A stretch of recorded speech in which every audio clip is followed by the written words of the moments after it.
घडामोडींची दिली माहिती।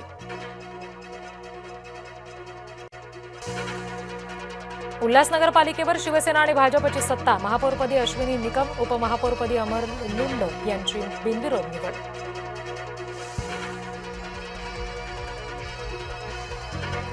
जयकुमार गोरे आणि शंभूराज देसाई यांच्यामध्ये जुंपली।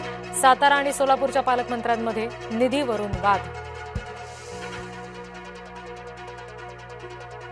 ऐन निवडणुकीच्या काळात बारामतीत हत्यारांसह एका तरुणाला अटक। 2 तलवारी आणि कोयते जप्त।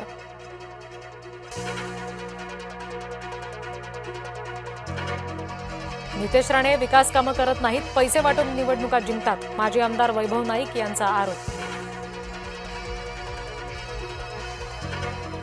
निसर्गाच्या लहरीपणानंतरही यंदा हळदीचं उत्पादन समाधानकारक। हळद काढणीला सुरुवात।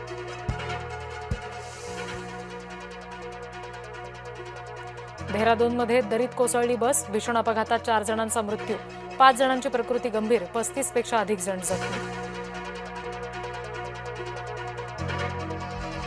टोमॅटोचे भाव गडगडले। किलोमागे टोमॅटोला सरासरी 6 रुपये दर। शेतकऱ्यांचं आर्थिक गणित बिघडलं।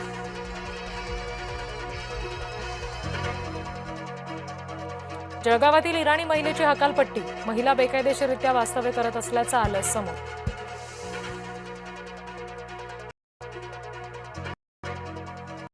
अमरावतीच्या